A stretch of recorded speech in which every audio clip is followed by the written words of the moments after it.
Karyn Bryant for MMA Heat. I'm here with Strikeforce General Manager Scott Coker. And Scott, congratulations to you.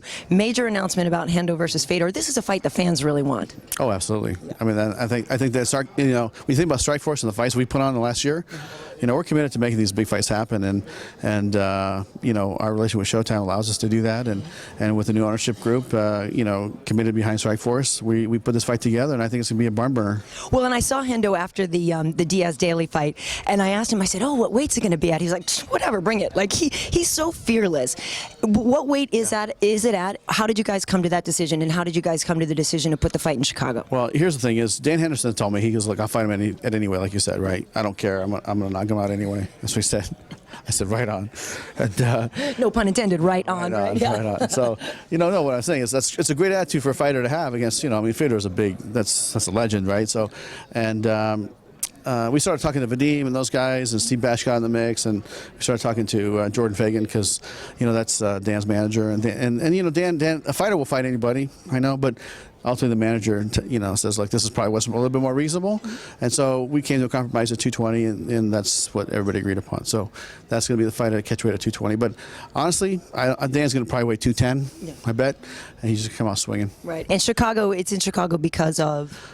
Great fan base. I mean, we had a great time there last time we were with Fedor versus Brett Rogers, and it's at the Sears Center, the same location. I think it's going to be a great turnout, and that area has always been a hub for mixed martial arts. Great trainers, great big schools there, but great fan base there, and so.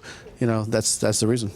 And with the Strikeforce fights airing prelims on HDNet, is that a sort of an indication of where you guys might go if and when the contract with Showtime runs out? I mean, obviously it will at some point. You know what? I tell you, that's such a far removed conversation from where we're at today.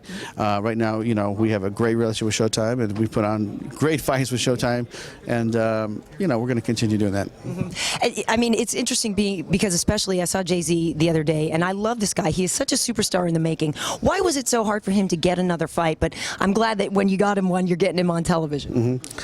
I'll tell you, especially during the transition time, it was a little bit not confusing, but it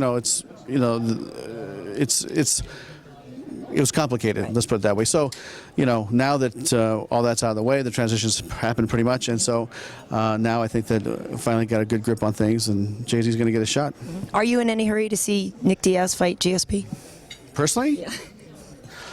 I'd love to see that fight, but like I told everybody else, listen, we have an obligation to Showtime, and they have an obligation to run those fights on Spike TV and pay-per-view, and so we have to fulfill our obligations, and that's a fight that can happen later on. But for right now, everything's remaining intact, and Nick Diaz is our welterweight champion, and we're going to have him fight in Strikeforce. Last question: how's Gina doing? How's she looking? Have you been in contact with her, senior camp at all? I mean, we're definitely excited to have her back. I tell you, Gina has been training at Greg Jackson's in Albuquerque, as you know, and has done 0 interviews.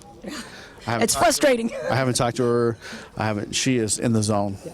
She's in the zone, and so she wants to come out and have a great performance, I'm sure.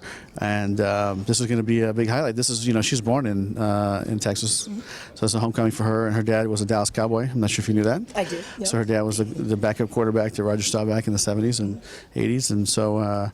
This is going to be a big coming out. So for me, it's like she's in training. She won't talk to anybody, and when the fight time comes, we'll see what happens. All right. Well, I'm really looking forward to it. And again, congratulations, Scott, on these major announcements. I didn't even get to bring up the fact that Challengers is going to be in Vegas. That's going to really grow your fan base. Yeah, absolutely. And you know what? We get to come to Vegas more often, so it's going to be a good thing. You're a gambler?